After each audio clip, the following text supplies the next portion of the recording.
सो कहाँ तक हम लोग का हो गया था?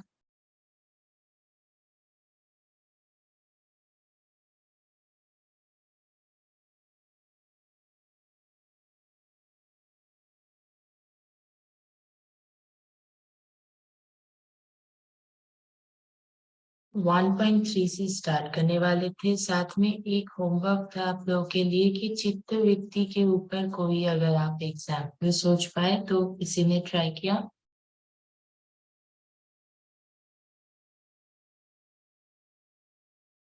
मैम, ये जूम सेशन की रिकॉर्डिंग्स मुझे कहाँ से मिल सकती है? मेरे पिछले सेशंस मिस हो गए थे। एक आपको यूट्यूब में मिल जाएगा, और नहीं तो सर भी आपको भेज देंगे रिकॉर्डिंग सेशंस। अच्छा, ओके, तो सर से मांग लूंगी, ठीक है। तो मैं उनको बोल दूंगी, वो ऐसे ही भेज देते हैं, भेज देंगे। ओके, ठीक है, थैंक यू। वेलकम।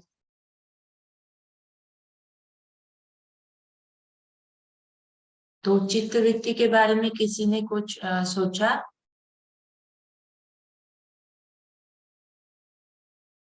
समझ गए आप लोग चित्तवृत्ति क्या है?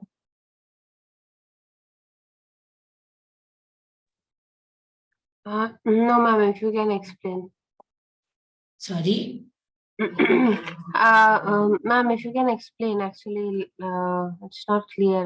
Actually, क्या करना होगा? I'm not clear. नहीं, एक टॉपिक हम लोगों ने कवर किया था। मैं दिखा देती हूँ, जहाँ पे आपको योगा का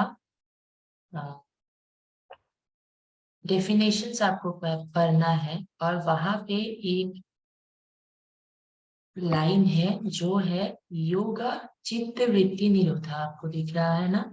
Yeah. This one. ओके, तो इसी में इसका जो मतलब है वो है कि योगा चित्त की वृत्ति का निरोध करता है। तो अगर इस लाइन को समझना है तो इसमें समझने वाला तो दो ही वर्ड है, एक है चित्त और है वृत्ति। तो इस बारे में कुछ डिस्कशन हुआ था, तो वही मैं बोल रही थी कि इसका कोई एग्जाम्पल अगर आप कोई सोच पाए तो इस बारे में, तो फिर भी मैं एक बार बता देती हूँ। जैसे किसी का क्लास मिस हुआ है या फिर थोड़ा और एक्सप्लेनेशन चाहिए, तो चित्त का वृत्ति क्या है कि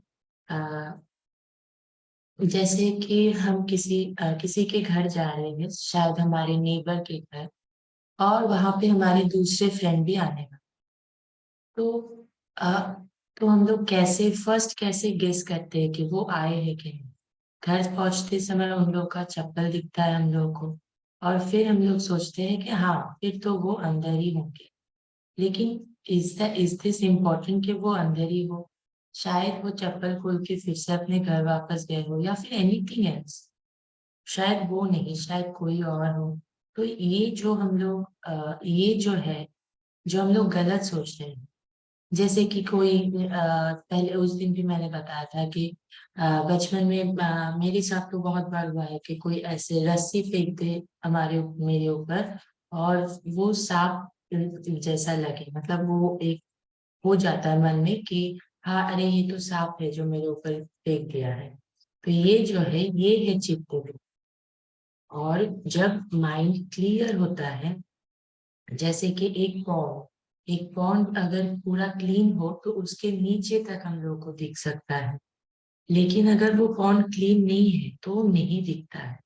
या फिर अगर वो क्लीन भी हो और ऊपर से कोई पत्थर मार दे, तब हम लोग को पूरा क्लीन नहीं दिखता है। तो ये जो क्लियरिटी होता है, जिससे हम अपने अंदर तक झांक सके, वो क्लियरिटी देता है योगा। और जो चीज है जो हम लोगों को क्लियर करना है, वो है चित्त का वृत्ति।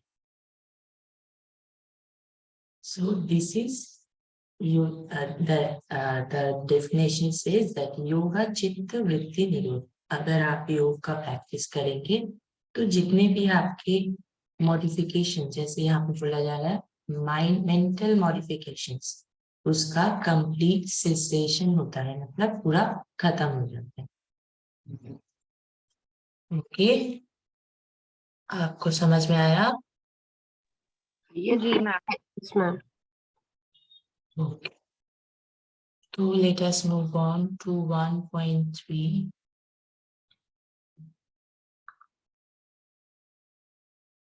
तो आज पता चलेगा कि योगा का प्रैक्टिस कैसे करना है practically. Guiding principles to be followed by yoga practitioner. Yoga practitioners should follow the guiding principles given below while performing yogic practices. Before the practice, आपको शौचा means cleanliness, an important prerequisite for yoga practice. It includes cleanliness of surroundings, body, and mind. Yoga practice should be performed in a calm and quiet atmosphere with a relaxed body and mind. Yoga practice should be done on an empty stomach or light stomach. Consume small amount of honey in lukewarm water if you feel weak. Bladder and bowel should be empty before starting yoga practices. A mattress, yoga mat, dhari, or folded blanket should be used for the practice. Light and comfortable cotton clothes are preferred to facilitate easy movement of the body. Yoga should not be performed in a state of exhaustion, illness, in a hurry, or in an acute stress conditions.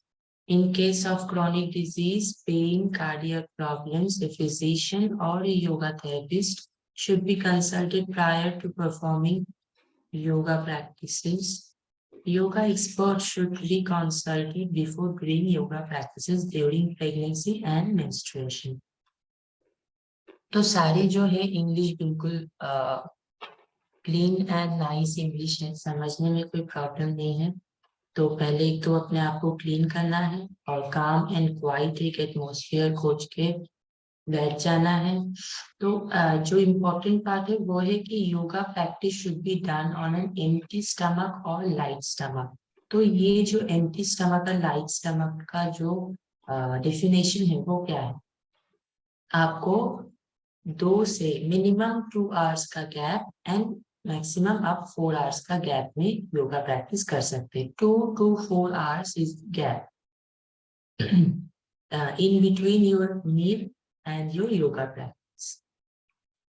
And then consume small amount of honey. ठीक है, अगर आपको weak feel हो रहा है तो आप ये सब कर सकते हैं। And definitely bladder and bowel should be empty.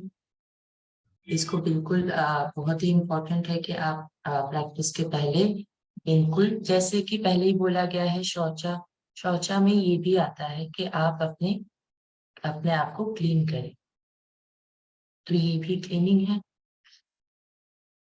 Mattress, yoga mat, दरी, this should be always used और इसमें बहुत ज्यादा अपनी हाइजीन का ध्यान रखना चाहिए कभी भी आप करें योगा प्रैक्टिस, कि आपको स्किन में कोई प्रॉब्लम ना हो जाए, तो इसीलिए हाइजीन मेंटेन करना बहुत जरूरी है। And tight cloth should be avoided, you should wear something cotton and light and then comfortable also. बहुत ही शांत मन से आपको योगा करना चाहिए, योगा का practice.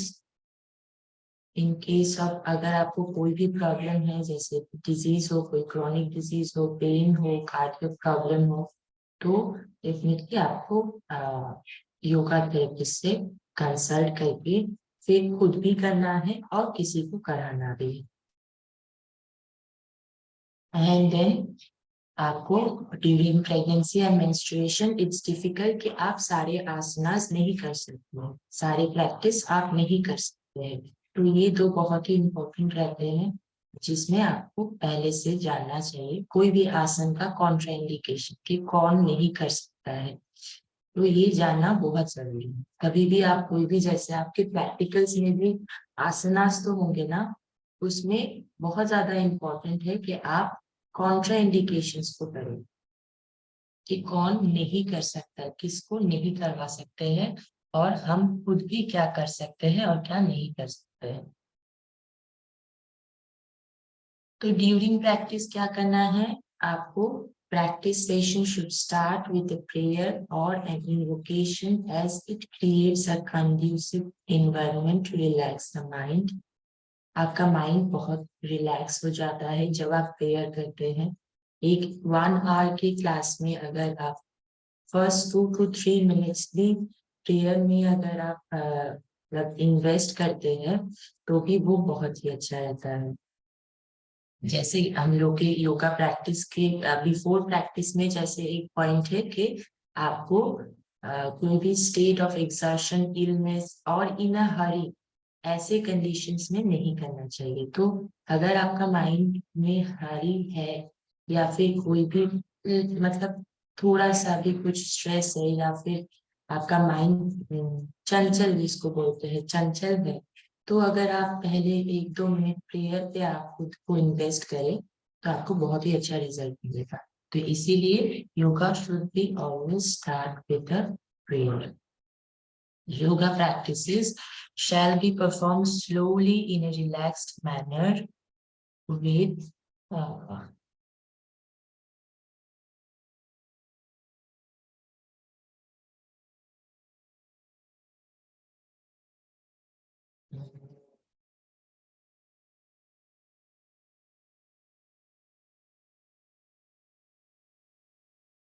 awareness of the body and brain.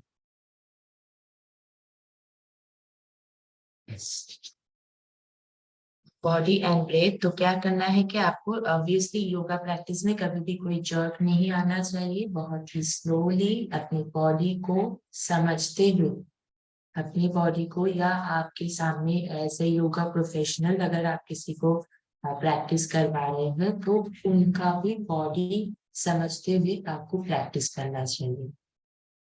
कि सामने अगर कोई को बहुत ही डिफिकल्ट आसन कर रहे हैं और आप अगर अपनी बॉडी को ना समझते हुए ही उसको परफॉर्म करें तो आपको इंजरी हो सकता है। तो इसीलिए वेरी इंपॉर्टेंट कि आप समझें अपनी बॉडी।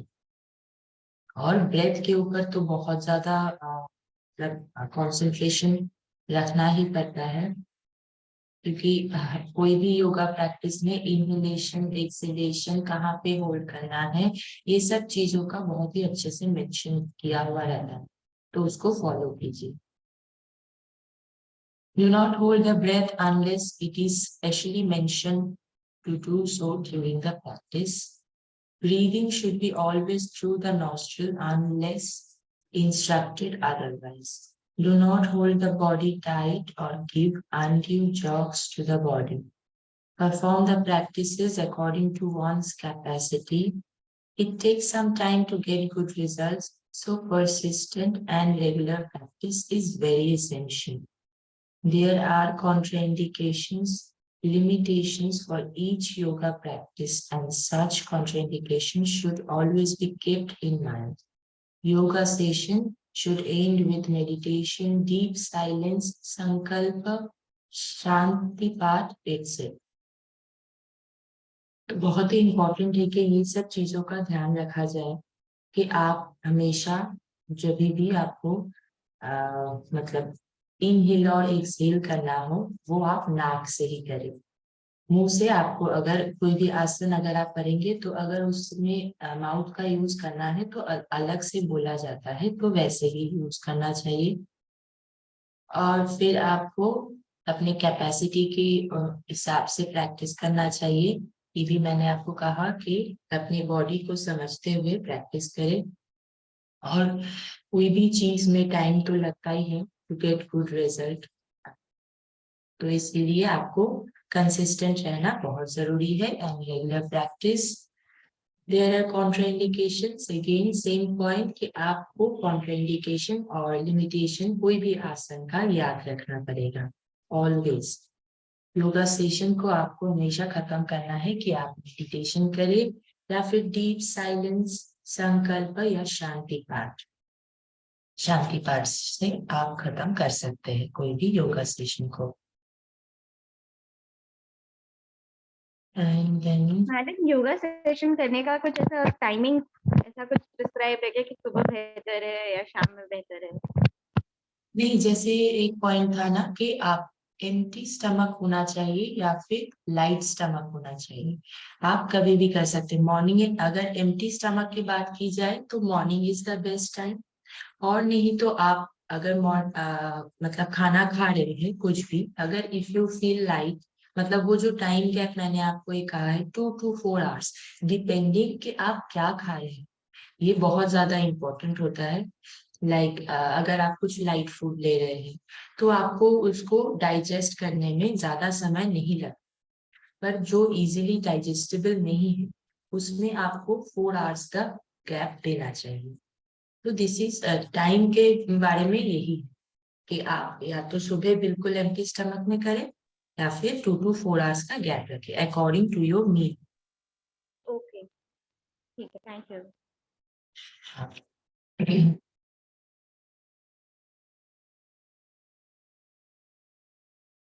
आफ्टर प्रैक्टिस का क्या क्या है आपकी बात में be taken only after 20 to 30 minutes of yoga practice. Food में be consumed only after 20 to 30 minutes of yoga practice. तो ये टाइम आपको मेंटेन करना है कि आपकी बॉडी बेसिकली टेम्परेचर में थोड़ा सा डिफरेंस आ जाता है। कोई भी हम लोग प्रैक्टिस करते हैं तो बॉडी थोड़ा सा वार्म हो जाता है, उसको न्यूट्रलाइज करने के बाद वी शुड टेक बाथ। और हमारे सिस्टम को भी, जब हम लोग योगा करते हैं तो हमारे अंदर जो 11 सिस्टम है तो उसके ऊपर इफेक्ट आता है। तो इसीलिए ये टाइम गैप जरूरी है कि वो भी अपने अ, मतलब परफॉर्मिंग जो उनका नेचर है उस नेचर में आ जाए, and then we have hour. Immediately खाना भी नहीं खाना है और इमीडिएटली नहाना भी नहीं।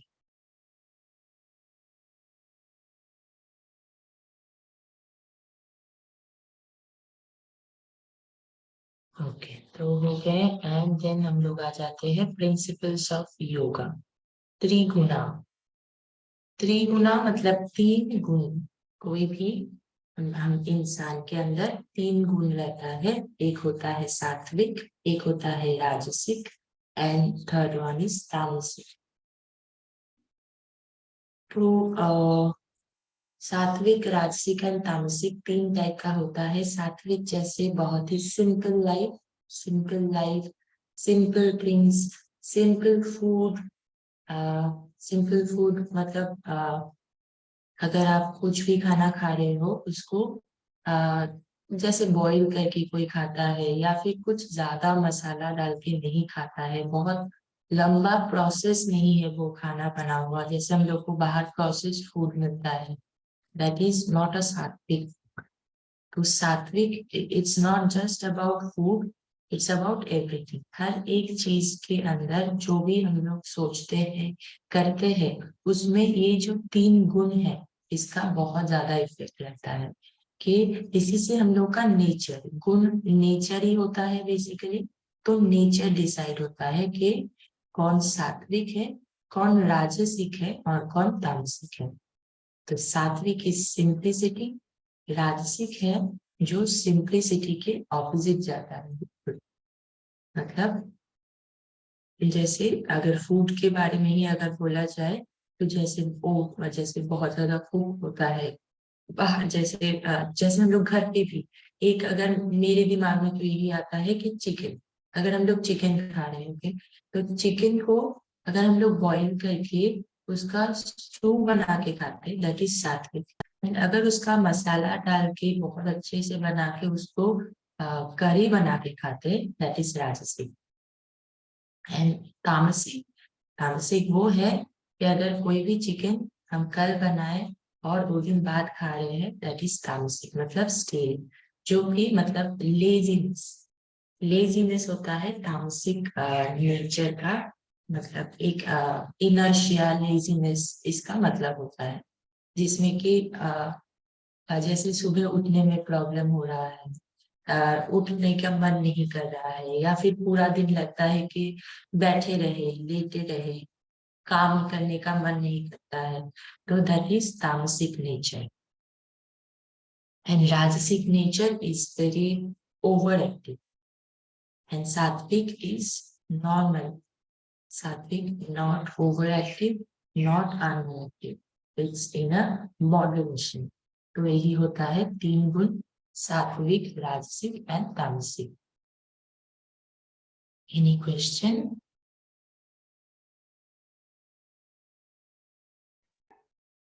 I think no. So let's move on to अंतःकरण चतुष्टय. तो अंतःकरण चतुष्टय क्या है? हम लोग जो भी अंत मीन्स क्या है? इनर. Okay, inner.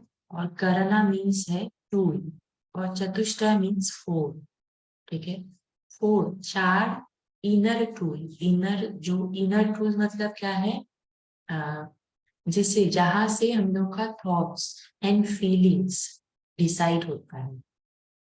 ये 4 चीजें हमारे थॉट्स को किसी भी एक सिचुएशन में हमारे डिसीजन को डिफाइन करता है. वो क्या है? ये 4 चीजें डिसाइड करता है. एक है मन मीन्स माइंड, बुद्धि इंटेलेक्ट, अंतःकरण ईगो एंड चित्त मीन्स माइंड स्टफ. ये 4 चीजों से हम लोग का थॉट्स एंड फीलिंग्स डिसाइड होता है. तो ये तीनों, ये जो पहले भी था त्रिगुणा, उसको भी आपको एकदम याद रखना है. और ये अंतःकरण चतुष्टय, इसको भी पूरा याद रखना है कि मन बुद्धि चित्त एंड अहंकार इज अंतःकरण चतुष्टय. तो नेक्स्ट इज त्रिशरीर. हमारे शरीर को 3 भाग में अगर काटा जाए तो कैसे होता है? एक होता है स्थूल शरीर, एक होता है सूक्ष्म शरीर, और एक होता है कारण शरीर. Gross body, subtle body and casual body. Gross body जो होता है, द स्किन, आउटर जो लुक होता है, वो है ग्रॉस बॉडी. सूक्ष्म शरीर क्या है? Subtle body, inner thing, mind.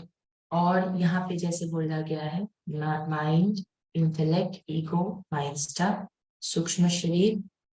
And then कारण शरीर इज कैजुअल बॉडी, जहाँ पे आपको जहाँ पे अगर बोला जाए कि कोई चित्त में कोई वृत्ति नहीं है, वो है कारण बॉडी.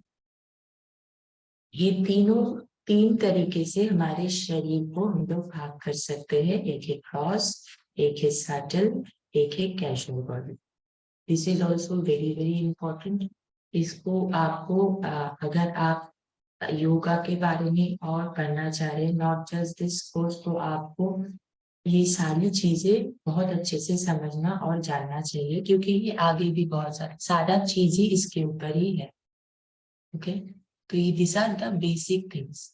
तो बेसिक बहुत अच्छे से क्लियर होना चाहिए. आपको कभी भी कुछ भी चीज समझना है, प्लीज आस्क. एंड नेक्स्ट हम लोग मूव, यस, एनीथिंग. या हाय मैम, एक्चुअली ब्रैकेट में यहाँ पे लिखा हुआ है ना प्राणायाम, मनो, माया एंड ऑल दोस थिंग्स. मतलब how is it related to this? Yes, वो वही देखिए नीचे है.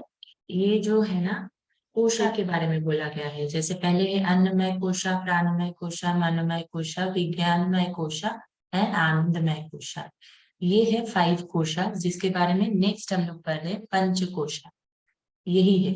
अगर आप ये वाला पढ़ लेंगे तो उसके साथ आप रिलेट करेंगे. ओके. तो पंच कोशा को पढ़ते हैं पहले. The theory of Panchakoshas has been propounded by Adi Shankaracharya, taking cue from the Taitri Upanishad. Very important for a short question. Taitri Upanishad speaks about 5 different manifestations of the ultimate reality or Brahma. These manifestations are Annamaya Brahma, Pranamaya Brahma, Manomaya Brahma, Vijnanamaya Brahma, and Anandamaya Brahma. It never speaks about kosha.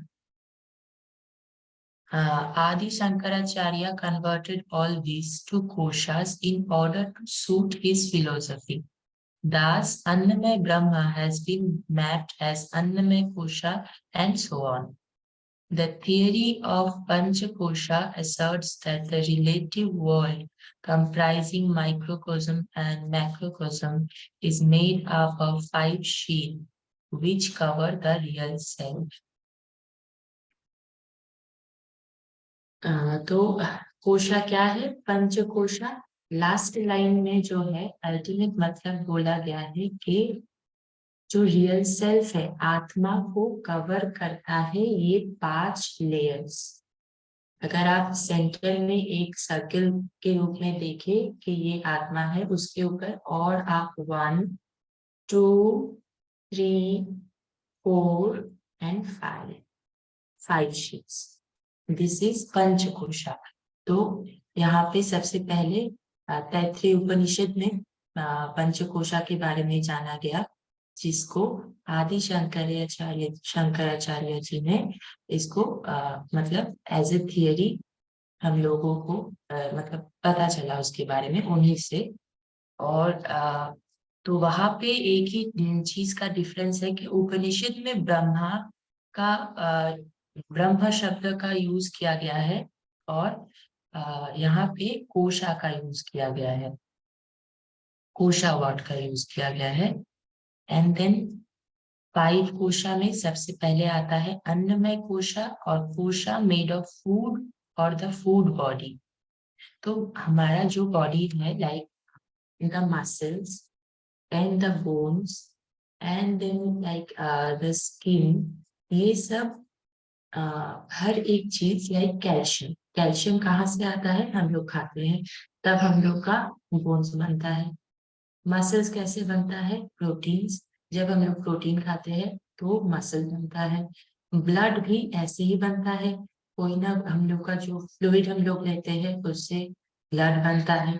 तो all these are food body, और वही है अन्नमय kosha. This is the outermost sheet, the most superficial sheet and is represented by our physical body made up of 5 elements and constituted by the food that we eat. Kriyas, asanas and pranayama helps in strengthening this sheet. तो अन्नमय कोशा, कोशा को कैसे ठीक कर सकते हैं? कोशा का imbalance हो जाता है कभी कभी। Any body problem like sugar and then hypertension. Give me a minute.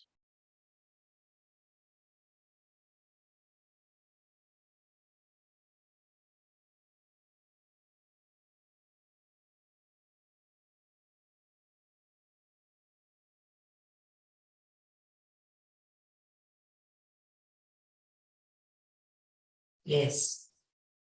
तो एनी डिजीज जैसे कि ये सब और फिर थायराइड, ये सब चीजें जब होता है तब हम लोग बोलते हैं कि अन्नमय कोशा में प्रॉब्लम है, जिसको हम लोग कैसे ठीक कर सकते हैं? क्रियास, आसनास एंड प्राणायाम। क्रिया मतलब यहाँ पे शठ क्रिया के बारे में बोला गया है, जिसका है आपको आगे सिलेबस में आपको बाद में पता चलेगा। तो ये है अन्नमय कोशा। नेक्स्ट क्या है? Next is pranamaya kosha or the energy body. This is the pranic sheath which energizes or invigorates all other sheaths. It is responsible for all the physiological and mental functions. It is mapped onto the physical body and extends slightly beyond the physical body. This extension is called the aura.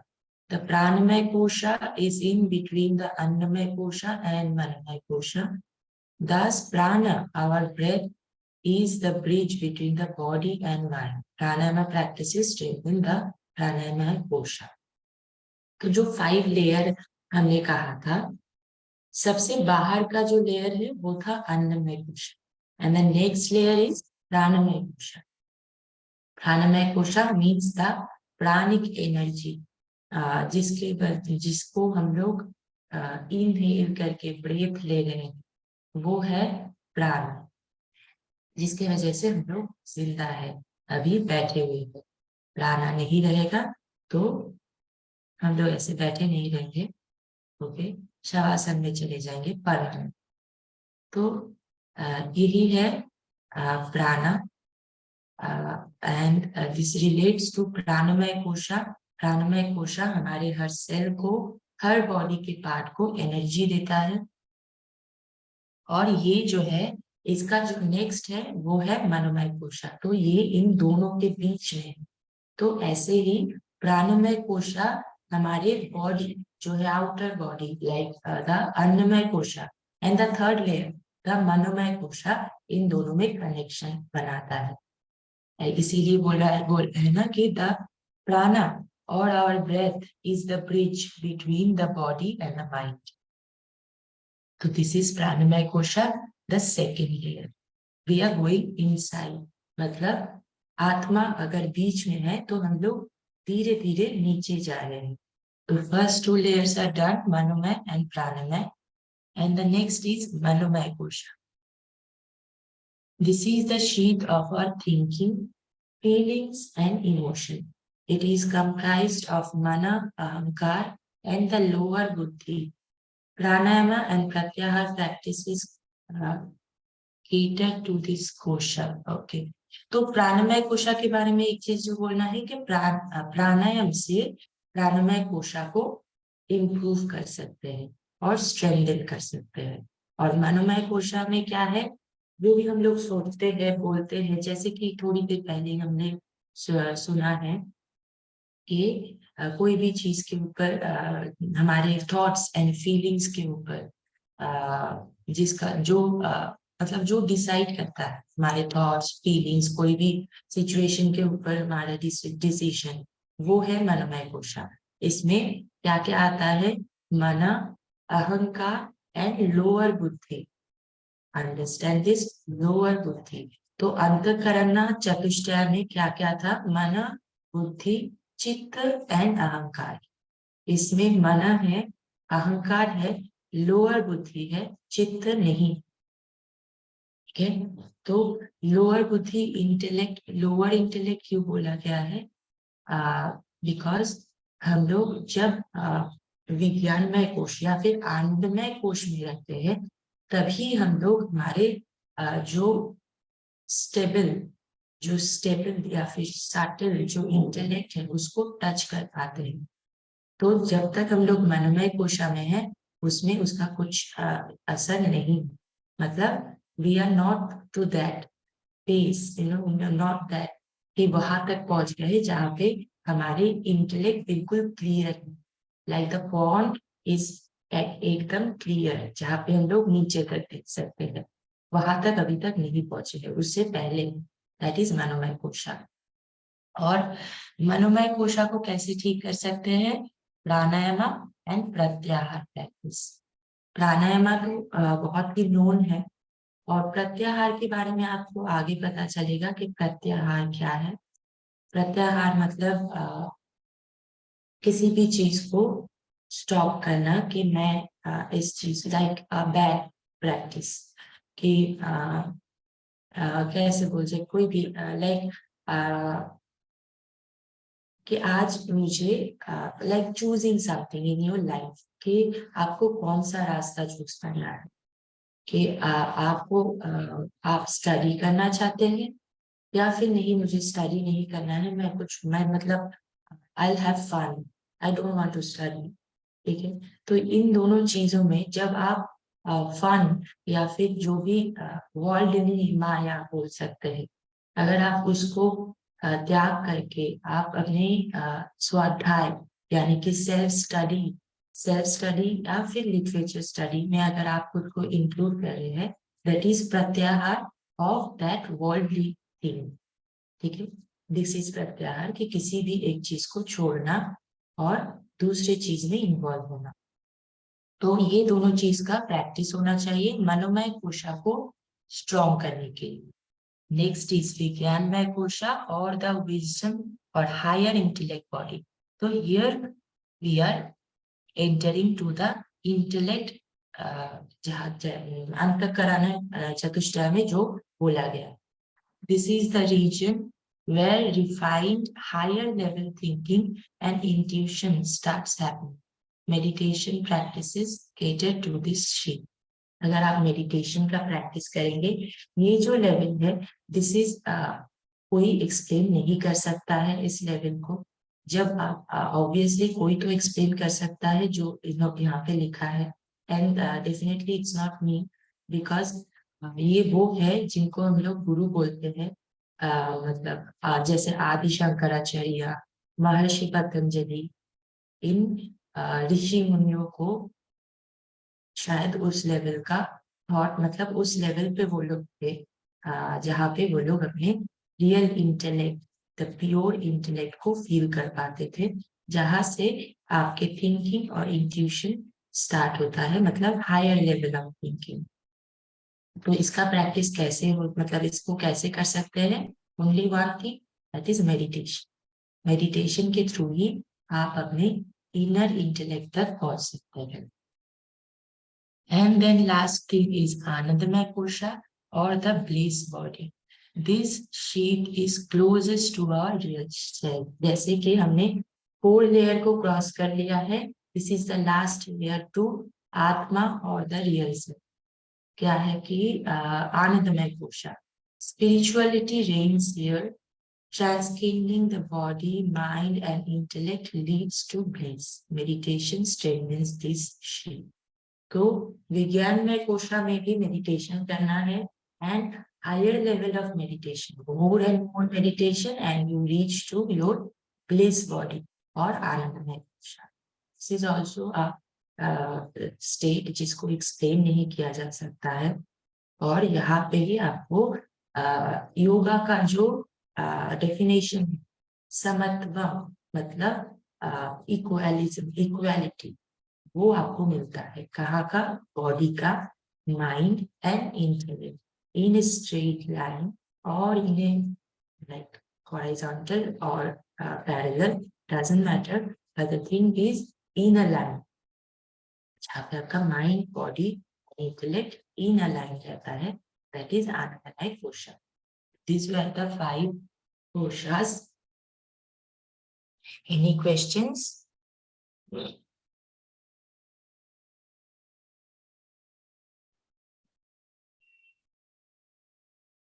Very important part of yoga, मतलब पहले भी मैंने कहा है कि ये आपका basic है, तो इसको बहुत अच्छे से समझिए। अगर ये इनफ नहीं लगता है तो इधर उधर कहीं से भी पढ़ाई कीजिए, बस इस चीज को समझ लीजिए।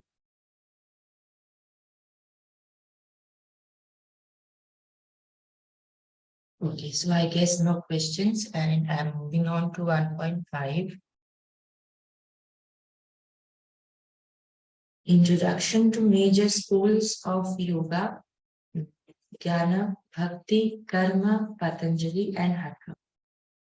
ज्ञान योग, जो भी हम लोग योगा का कैसे कैसे हम लोग, ये जो स्टेट है जो हम लोग ने अभी लास्ट जो आनंदमय कोशा, अगर आनंदमय कोशा तक पहुंचना है तो कौन कौन से रास्ते हैं पहुंचने का? वो है ज्ञान योग, भक्ति योग, कर्म योग, पतंजलि का अष्टांग योग एंड हठ योग। फर्स्ट वन इज ज्ञान। Jnana in Sanskrit means knowledge. Here, hence, Jnana Yoga is also called the yoga of wisdom. It shows the path of self-realization through discerning the real form, the unreal or illusory. It is a practice of discrimination between the products of the nature and the transcendental self, until the true self is realized in the moment of liberation. Jnana Yoga is a strictly non-dualistic Advaita Vedanta path that encourages the yogi to separate the real from the unreal and the self from the non-self. Since the mind is considered a part of the unreal, one must use the mind to outwit itself. The principal techniques of this path are contemplation and meditation. तो ज्ञान योग क्या है? जब हम लोग ज्ञान के द्वारा योगा का जो ऑब्जेक्टिव है उसको फुलफिल करते हैं, दैट इज ज्ञान। तो हर एक योग का ही यही उद्देश्य है कि रियल और अनरियल चीज के बीच में आपको समझ में आए कि कौन सा चीज रियल है, कौन सा चीज अनरियल है। तो वही ज्ञान योग भी करता है कि जब आप ज्ञान योग का प्रैक्टिस करते हैं, एंड ज्ञान योग मीन्स कि आप स्वाध्याय जैसे सेल्फ रियलाइजेशन, खुद को समझना, एक ये इसको भी इंक्लूड करता है। और जैसे हम लोग बुक करते हैं कोई भी जैसे कि भागवत गीता या फिर उपनिषद, इसको भी समझिए, ये दोनों को मतलब डिफाइन करता है ज्ञान, सेल्फ रियलाइजेशन। तो आपको ज्ञान की जरूरत है सेल्फ रियलाइजेशन के लिए, और आपको रियल ज्ञान कहाँ मिलेगा? In this books. तो इसीलिए ज्ञान योग का मतलब यही होता है कि आपको नॉलेज गेन करना है, और नॉलेज के थ्रू आपको मोक्ष की प्राप्ति हो सकती है। The 3 स्टेज ऑफ ज्ञान योग, 3 स्टेज में ज्ञान योग का प्रैक्टिस होता है। First is Shravana, next is मनना, एंड थर्ड इज निधिध्यासना। ठीक है, तो श्रवणा मतलब क्या है? सुनना। पहले जैसे गुरु शिष्य परंपरा में क्या होता था, बुक तो नहीं था, गुरु बैठ के बोलते थे, शिष्य उसको सुन के याद रखते थे।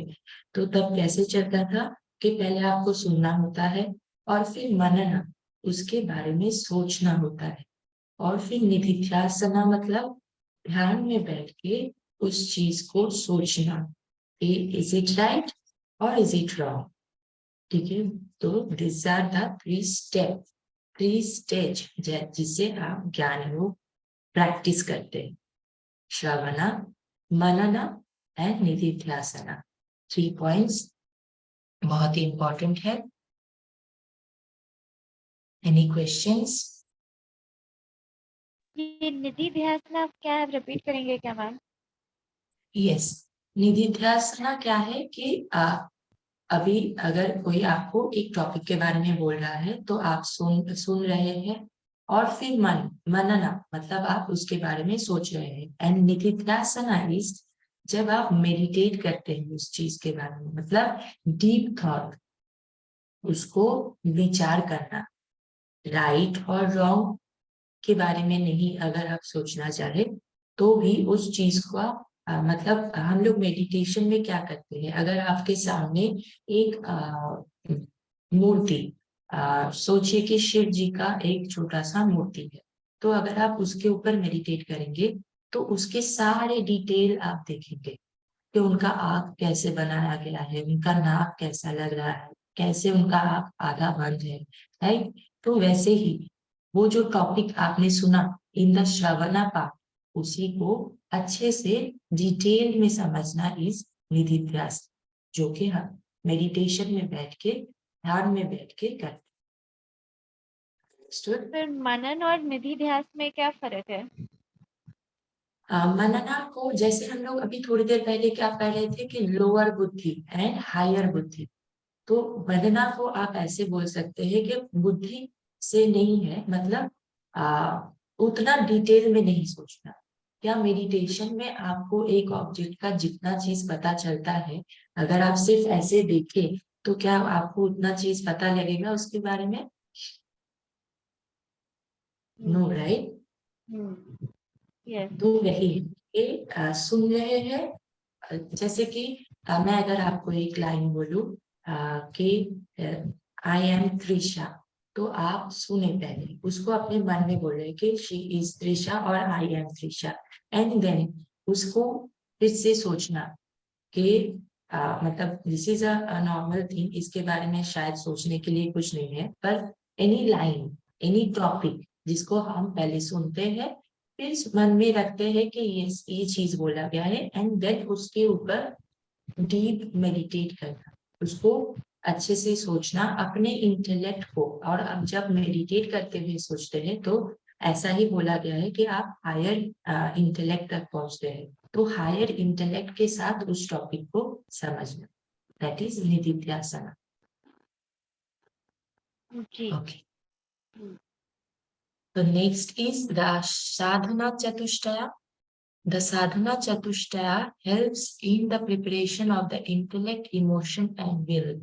With such a preparation, the sadhaka or practitioner should begin the study of Vedanta under a realized teacher. This study consists of the 3 stages of Jnana Yoga practice, which are as follows.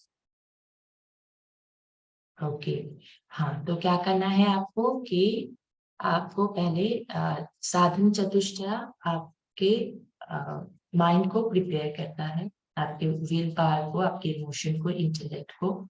और ऐसे ही preparation के साथ आपको क्या करना है कि कोई भी रियलाइज्ड टीचर मतलब गुरु, जिनको ट्रू मतलब रियल और अनरियल में डिफरेंस पता है, उनसे आपको वेदांता का स्टडी करना है। यहाँ पे ऑलरेडी बोला, बुक का भी नाम बोला गया है वेदांता, उसका स्टडी करना है यानी उपनिषद। और उसको यहाँ पे देखिए श्रवणा मनना निधिध्यासना को थोड़ा सा डिटेल में बोला गया है। श्रवणा इज लिसनिंग और एब्सॉर्बिंग द इंस्ट्रक्शंस, मनना इज रिफ्लेक्शन और contemplation involving reasons arriving at intellectual conviction, and nididhyasana repeated meditation on conviction, accepted truths or implementation of convictions or attaining oneness with reality। तो पहले सुनिए और फिर उसको अपने माइंड में रिफ्लेक्ट करेंगे, जिसमें मतलब रिफ्लेक्ट होगा वो चीज, आप उसके बारे में सोचेंगे। और फिर आता है निधिध्यासना पार्ट, जिसको आप मेडिटेशन में बैठ के हायर मतलब ये जो बोला गया है कि रियलिटी के नॉलेज के साथ आप उस चीज को सोचेंगे। या फिर जो भी, जैसे अगर आप वेदांता करें तो उसमें अगर कोई आप लाइन उसको आप करें, सुने, आपको कोई गुरु आपको सुनाएंगे, फिर आप उस चीज को सोचेंगे कि ये जो है वो क्या है, क्या मतलब उन्होंने क्या समझाया है, मैं क्या समझ रही हूँ। एंड देन निधिध्यासना, जिसको आप बहुत ही डीपली एकदम रियलिटी को समझते हो, जो कि योगा का मतलब उद्देश्य है कि रियल और अनरियल में डिफरेंस आपको मालूम पड़े।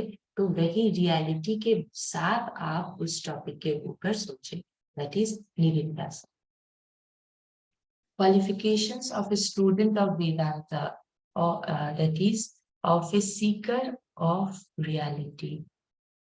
तो क्या क्या क्वालिटीज होना चाहिए, किसी को साधन चतुष्टय बोलते हैं। जहाँ जो हमने साधन चतुष्टय पढ़ा है ना, तो that is this is the qualification of a student, the qualities and qualification required for success in the story of Vedanta, that is the knowledge of reality, are collectively called as the sadhana chatushtaya, the 4 sadhanas। These are as follows। तो ये 4 qualification और quality चाहिए, और उसकी को एक साथ साधन चतुष्टय बोलते हैं, जिसका 4 पार्ट है: विवेका, वैराग्य, षट संपत्ति and मुमुक्षुत्व। This is also a very important thing। First is viveka, नित्यानित्य वस्तु विवेक, नित्य अनित्य वस्तु विवेक।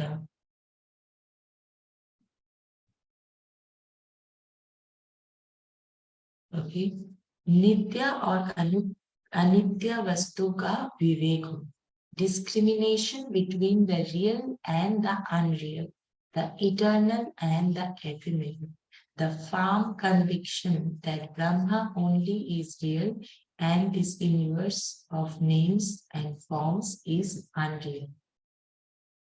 तो आज क्या इसको स्टार्ट करें, we are late 6:57 it is already. तो इससे हम लोग नेक्स्ट डे से स्टार्ट करते हैं, ठीक है। क्वालिफिकेशन, तो पेज नंबर 12 याद रखिए, पेज नंबर 12। और अगर कोई आपका सवाल है तो आप अभी कर सकते हैं आज के टॉपिक के ऊपर।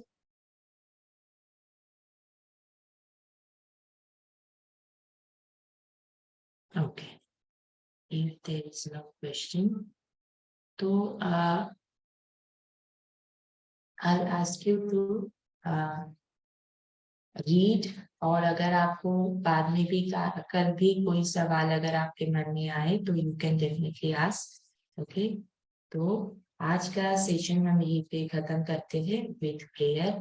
तो keep your back straight, join your palms, close your eyes and we'll chant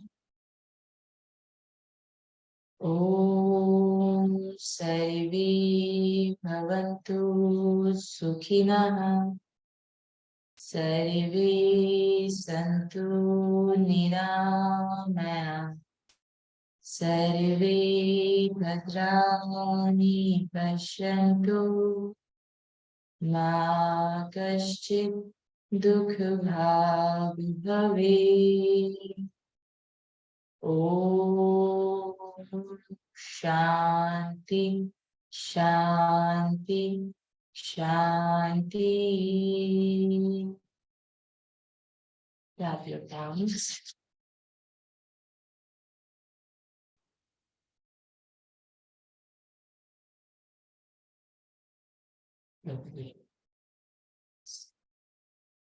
तो आप लोग को बुक मिल गया था?